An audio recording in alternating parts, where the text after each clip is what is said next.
It was only a couple weeks ago when one of the stars of She-Hulk, Jamila Jamil, was having a meltdown on Twitter after she basically clapped back to somebody and said, I don't care if this show's successful or not. I don't care if anybody likes or is watching She-Hulk. I got paid. I got to hang out with cool people. At the end of the day, that's what's going on for me. You have nothing going on for you in your pathetic life. That was her response to fans. And once she started getting significant backlash, she said, well, the show is really successful. It's incredible. In fact, it's #1 in the country. And everyone's like, what are you talking about? And she came out with this bogus chart. She started sharing this around everywhere she could. She was spamming it in the replies everywhere. And it's from another person associated with She-Hulk saying, wow, thanks so much for making She-Hulk official #1. Hope you enjoy tomorrow's episode. And you can see this Whip Watch report. This made no sense to anybody because it didn't line up with any of the numbers that were out there.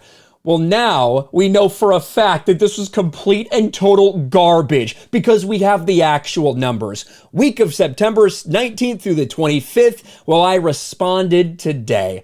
Remember when the stars of She-Hulk were spreading this ridiculous chart around, bragging about She-Hulk ratings? Well, the actual numbers are finally here, and shocker, it's not even in the top 10. Not overall, and not in its original programming. I went ahead and retweeted Jamila Jamil just to remind her of the reality of the situation. That just like I stated when she put that out, once we see the actual numbers, the Nielsen ratings, it's going to be a very different story. And when we do show you right here, the Nielsen ratings, you got Dahmer with a massive week. 3.7 billion minutes streaming is insane. Cobra Kai, House of the Dragon beats Rings of Power. We'll get to that maybe in another video specifically. But In the Dark, Cocomelon, Father Stu, Lou, Fate, and El Rey Vicente Fernandez. No She-Hulk anywhere. And even in the original programming, She-Hulk is nowhere to be found. Beaten by reruns of The Crown, The Handmaid's Tale, The Great British Bake Off, and Stranger Things.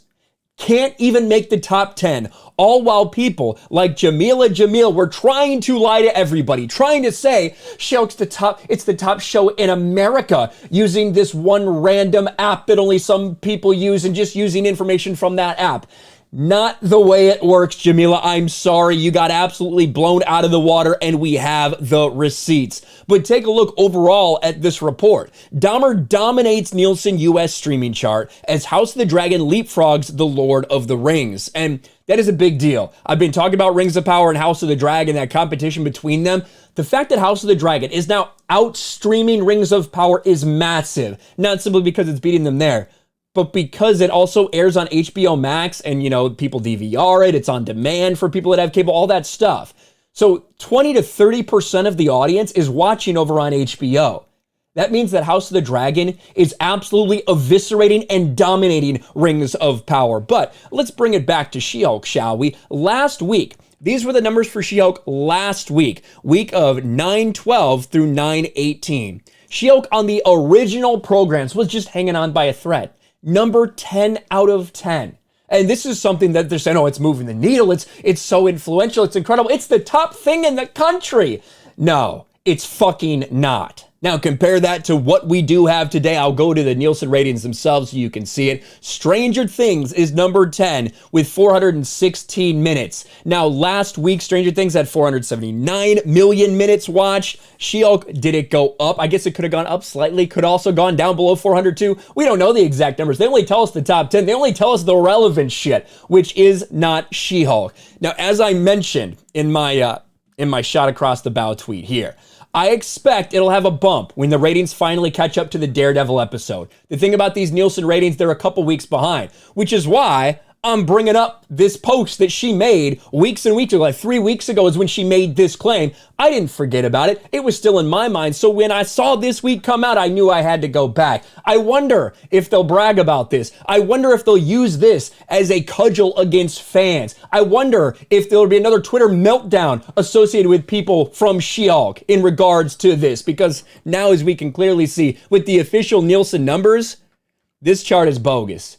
This chart makes absolutely zero fucking sense. There is no way in hell that this aligns with reality. Dahmer had one of the biggest streaming debuts ever.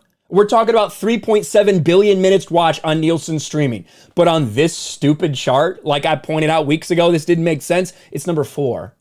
Like behind even Cobra Kai, which it beat Cobra Kai. We even know that from the Netflix numbers. So this is just garbage all around, and it's why when you see people like this trying to use garbage charts, garbage numbers that are not real to try to prove their point after they've been attacking the fan base, you gotta call them out for it. So that's exactly what we did when it comes to She-Hulk. As we talked about the entire time, it was not moving the needle. Not a lot of people cared about it. When that Daredevil episode comes out, I do expect we'll see a peak because, again, Daredevil moves the needle because that's one of the reasons people watch this show, not for She-Hulk. Let me know your thoughts about all this in the comments below. Smash a like button, subscribe to the channel, ring the bell for notifications, share this video out there, and I'll talk to you later.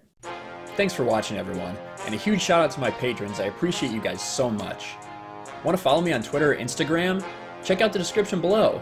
You'll find links to my P.O. box and my Patreon as well. And I'll talk to you guys later.